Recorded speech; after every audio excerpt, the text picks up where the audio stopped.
โอ้ยลูกสูบติดแล้วลีนมัดนี่มันลีนห่างถ่ายนี่นะ บ่บอกว่ามันชัวร์ทิพย์ยันมันฮอดบิดแห้ง ยังว่าเดี๋ยวว่านี่ลูกลงเลยป่ะ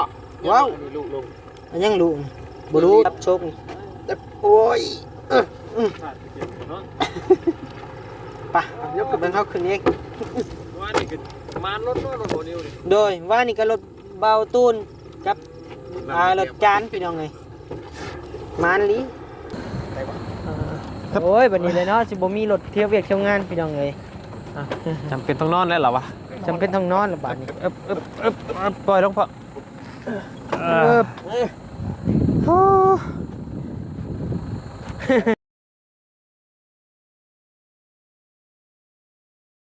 อ้าวน้องพ่อแม่พี่น้องเอ้ยบาทนี้เนาะเปิดคลิปอยู่เทิงรถเทิงล่างเด้อน้องพ่อแม่พี่น้องเนาะทางบ่าวนิ้วน้องพี่น้องเนาะได้รับแจ้งข่าวด่วนน้องพี่น้องเนาะได้รับแจ้งจากบ่าวลี่พี่น้องเอ้ยเนาะได้รับแจ้งว่าทางพอสร้างพี่น้องเอ้ยเนาะเกิดเหตุการณ์รถพอสร้างเพพี่น้องเอ้ยตายอะไรพี่น้องเอ้ยรถพอสร้างเพิ่นตายเนาะ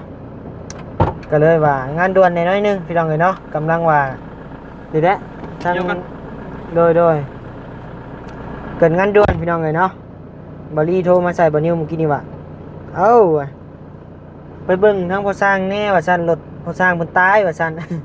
อันนี้ก็มืดค่ำแล้วพี่น้องเอ้ยเนาะเป็นเวลา5 โมงแรงแต่ว่าก็มืดแล้ว9 โมงบ่แม่น5 โมงกับ6 โมงพี่น้องเอ้ยเนาะนี่แหละ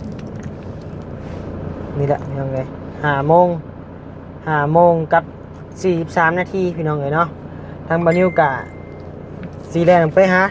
ไปเบิ่งพอสร้างเพิ่นก่อนพี่น้องเอ้ยเป็นจังไดเนาะว่ารถตายว่าซั่นอยู่ในหน้าเฮือนน้องบุญทวีนี่ก็ตายพี่น้องเอ้ยแต่ว่าขี่เมื่อแล้วขี่ได้แล้วเนาะแต่ว่าไปหุดใต้อีกพี่น้องเอ้ย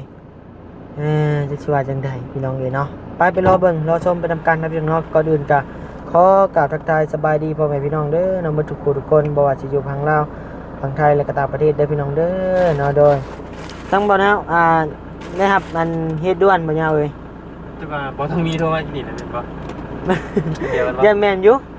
ไผทองมีบ่ทองมี เอ้าป่วยบุญ โอ้โดยเอ้าพี่น้องเอ้ยไปเดินทางสบายดีเด้อบ่าวยาวอีกรอบหนึง มาจ้าเห็นไหม โดยไปพี่น้องเอ้ย เย็น เย็น พักเย็นนี่ เย็นอยู่น้องยังบ่พอจะขึ้นรถยังแง่อยู่มาไปสายด่วนพี่น้องเอ้ยซึบ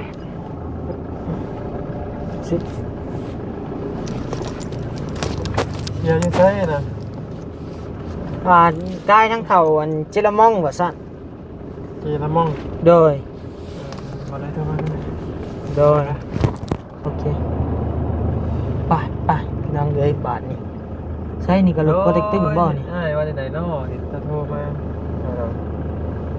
อันนี้ก็รถโปรเทคตึ้งเด้นี่พรหมเทพบ่โอ้แม่นอีหลีพรหมเทพพี่น้องเอ้ยไอโยน ก็ใจยังเห็นโทรมาติดอยู่เลย เอ้าเนาะเป็นไฟเงียบมาหัว ทีมงานทั่วประเทศแบบต้องดีใจว่าคนดังวะ คนดังเด้มีโอกาสวันนี้ก็จะไปร่วมงานอยู่พี่น้อง เขา เอ้ย ไม่ เนาะ ลืมที่นะเขา แต่จังหวะสิบ่ลืมหยังบ่ เขาไม่ได้เอาเฟซบุ๊กทีวีไปเลยพี่น้อง เออ เอาไว้เขาไม่ได้เอา มีโอกาสวันนี้จึงสิไปร่วมงานเบิ่งทั้งทีมงานกู้ภัยพรหมเทพนะพี่น้องเนาะเดี๋ยวเบิ่งก่อนอยากร่วมงานอยู่วันนี้ก็ได้ คือเห็นเจ้าแต่ก่อนเป็นกู้ภัยบ่ โดย อันเป็นจังไรน้องครับแล้วเขาสมัครเขาเองบ่หรือว่าอะไรบ่ แม่นสมัครใจเฮ็ดเองเฮานี่แหละเฮียนตอนแรกต้องเฮียน เรียนก่อน เฮียนปฐมพยาบาลขั้นเบื้องต้นแล้วก็ไปซิงบัดนี้ กู้ภัยก็จะไปเมื่อกี้นะ แม่น กู้ภัย กู้ภัยซิงแล้วก็มาบัดนี้ปฏิบัติบัดนี้หลายขั้นตอนอยู่พี่น้องเอ้ยเพื่อสิได้เนาะแต่ว่ามันเป็นอาสาและบ่ได้เงินค้ำเงินเดือนพี่น้องเอ้ยก็คือจุเฮากูมื้อนี่แหละช่วยด้วยใจ โอเค เนี่ย ก็ เนาะ แม่นก็ได้อันก็พอได้เงินอันกับโฆษณา YouTube นี่แหละพี่น้องเอ้ยใช้น้ำมูกน้ำมันไปกับผู้หลักผู้ใหญ่เพิ่น ยืนมือเข้ามาช่วยค่าน้ำมันน้ำมันพี่น้องเอ้ยก็บ่ได้ประมาทบัดคุณเพิ่นพี่น้องเนาะ โดย ก็ขอบคุณขอบใจหลายๆผู้หลักผู้ใหญ่ที่เมตตาสงสารพี่น้องเอ้ยใจมักนั่นแหละไปเว่าเรื่องกู้ภัยก็ได้ โดยโดย เด้อ เอ้ามีตะวันนั่นแหละพี่น้องเลยนี่จัก นี่บ่เอ้าแม่นแล้วนี่มากมาก ไปเพิ่นฮอดใจอยู่ บ่ได้ไกลเออโอ้ยได้ดนเราพี่น้องเอ้ย อ่ะเนาะ ว่าดีได้คนเพิ่นบ่มีนี่แฮงเฮ็ดใส่ ไป ไป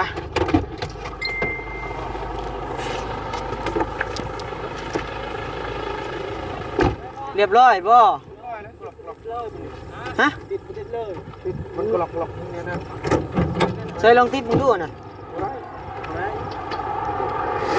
โอ้ยลูกสูบติดแล้วลีนหมด นี่มันมีหน้าถ่ายได้ไง บ่ บอกว่ามันชัวร์ทิ ยามมันฮอดบิดแฮง อยากว่าเดี๋ยวว่านี่ลูกลงเลยป่ะ ว้าว นี่ลูกลง อันยังรู้บ่รู้ติบ่พ่อเอ้า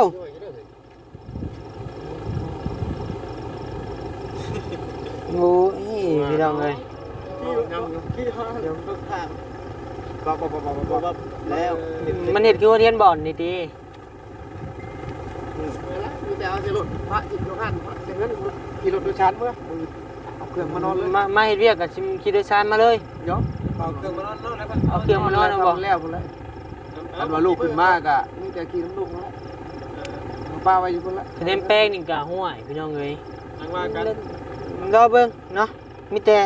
นี่แหละห้ามขึ้นรถก่อนเฮาไป ในนั้น ไป ว่าน้องบุตรนี้อยู่ไปยันเราบิดเอง แล้ว ตามเล็กน้อยแน่เนาะคือรถ โอ้แล้วนั่น ก็บ่เป็นหยัง เดี๋ ด ย อ ว กพี่น้องเอ้ย มันจะเพบ่บ่ได้ ยามมันฮอดยามมันจากเพ มันบ่ยังเป็นรถหาเงิน มานี่จับโชคนี่ แต่โอ้ย ไปเดี๋ยวเบิ่งเฮาขึ้นเอง ว่านี่คือมารถโหนิวดิ โดยว่านี่ก็รถเบาตูนกับรถจานพี่น้องเอ้ยมานลีแซกคิวน้ำมันวุ่นๆกระบิวท่วมอันนี้ฮะ ลังสุรนเรียนบ่ได้มัดได้ที ให้ไอ้นั่งคุมได้บ่ ได้อยู่แล้ว จังบ่ยังมัดนะทั้งพ่อเขาในเนาะโอ้เขาในบ่ได้อีกเนาะ ลบ มันหกเด้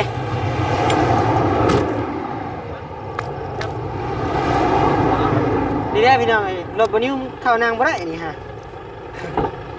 ก็ได้ โดย นั่งเข้าใจตัวใหญ่ทั้งเนี่ยจิรมองอยู่มาแล้วเว้ยคิดว่ามันจะติดได้ เอาไปป้าใช้ นะ อะไรป้าใช้ รถฮะ โดย งาบอลพายุพุ่นละ เอาเรื่องก่อนเนาะ ในบ้านแล้วเนาะมือเงินบ่ เมื่อเงินนั่นแหละ โดยเอาไป มีปลาห่านเขาก็บ่ได้เลย โดย นี่แนวเป็นแปลงปลาห่าน เฮ้ย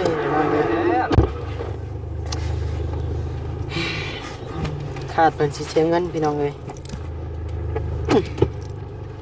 มันรถเรามัน มันเก่าแห้งเลยนะ มันเกิดความจากเฟ่นี่แหละเนาะ โดย ก็เลยคิดว่าจะรับไปยังไงจะขี่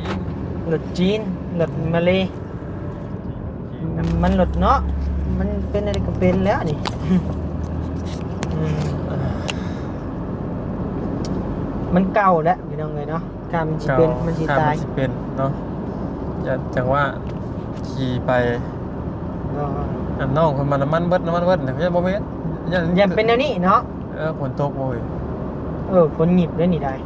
เจ้า สิได้อัดกันอยู่ในโลดแล้วนี่ ยังอยู่บ่ป้านนึงได้อีหรอกมั้งไง ยังได้อยู่บ่ข้างหล่างรถบันนี้ก็คือพี่น้องเห็นนี่แหละเด้ มันแคบมันนั่งบ่ได้เลยเพราะว่านี่อัดกันเมื่อ แม่นคนยาวๆเรียบร้อยนี่แห้งแล้วแนมคนสั้นๆแบบง่ายน่ะได้อยู่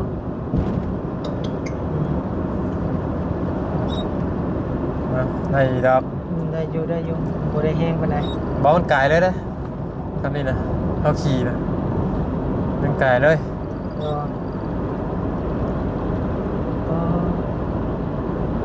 ค คนเนาะเราก็ ในใด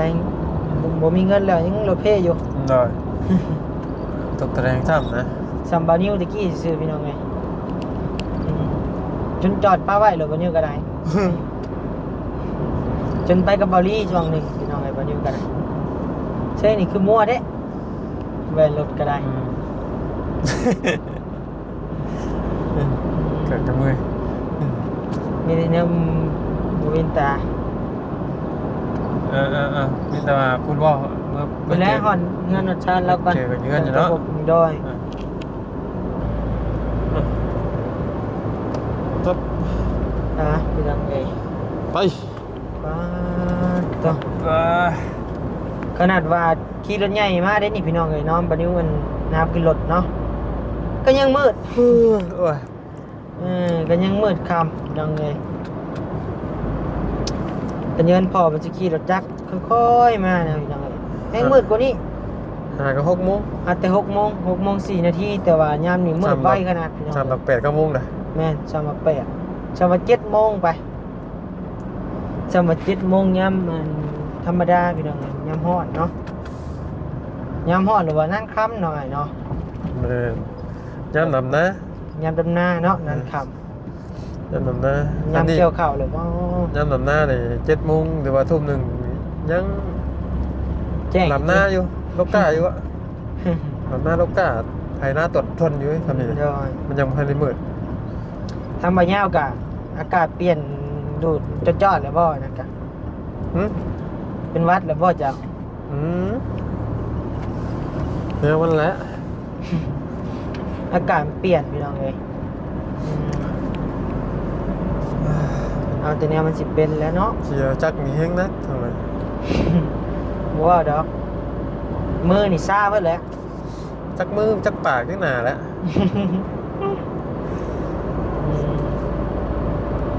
เย็นนะพี่น้องเย็น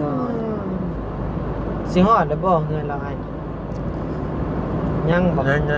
ง ใกล้เติบด้วยเนาะ ใกล้จะฮอดทางเขาบ้านสะแตวพุ่นน่ะ โอ้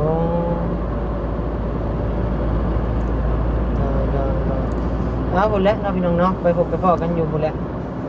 เพื่อนชาญเราพุ่นแหละเนาะพี่น้องเนาะ ได้ ได้ ก็เย็นมันจะหนาวตอนนั้น แห้งพุ่นเนาะ เย็นกว่าหนาวก็เพราะว่านี่หลายเท่า โอ้บ้านนี่ลมซื่อๆว่านี่ลมแบบเย็นๆเล็กๆน้อยๆไหม บ้านนี่นั่นกลางเว้นนี่ก็มีแห้ง โดย มีรถขับมาเป็นจินเจาะเจ้าครับ ให้กูตัวแซ่ ไปเลยเด้อ ใจเบิ่งไหน ไปเบิ่งซ้ายเด้อ เบิ่งซ้ายบ่ ไปอีก มีซอยบ่ให้ มันมีฟุตบาทอยู่ทางนั้นเปิดไปเดียวแล้วปึ๊บนี่โทรไปอีกจ่าย5นี่ไป ใกล้5นี่บ่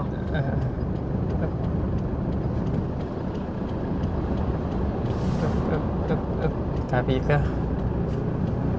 นี่แหละตัวนี้แหละตึ๊บแม่นบ่ เมน ตัวนี้ เข่าก็ได้เนาะให้เราสูง อยู่นี่บ่ เข่าก็ได้ตี้ ก็ได้อยู่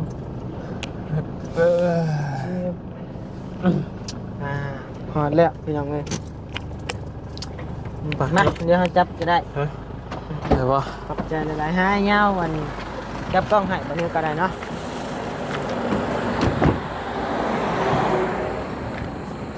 แต่ว่า ตัว เปิดด้วยน้องเปิดบ่เป็นเด้ ขายรถให้ขายได้อยู่บ่พี่ โอ้ยะ เอามา ใครสิเป็นคนขึ้น พี่บ่เงินชานเจ้าอยู่ใน โอ้เงินเรา โอ้ยใส่เกือบขึ้นรถกว่าน่ะได้ยักเงินนี่ มันสิขาด มันสิขาดเหตุด่วน ยัน งานนี้ต้องพึ่งเบายาว โอ้ย โอ้ยบัดนี้เลยเนาะสิบ่มีรถเที่ยวเวียกเที่ยวงานพี่น้องเอ้ย จำเป็นต้องนอนแล้วเหรอวะ จำเป็นต้องนอนแล้วบัดนี้ ปล่อยลงพอ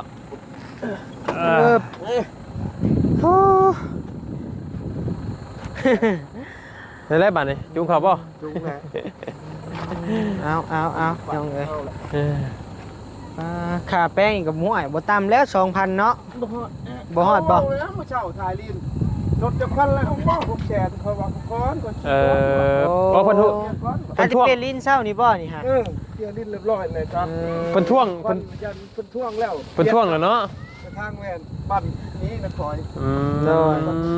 บอกได้เงินก่อนขอเร็วเอียดก่อน โดย เอาแต่600,000บ่เอาตายจับ โอ้600,000กีบ แม่น 1,000พี่น้องเอ้ยเนาะตีไป 1,000อื เขา ม บอกแล้วรถเจ้าพันเลยบ่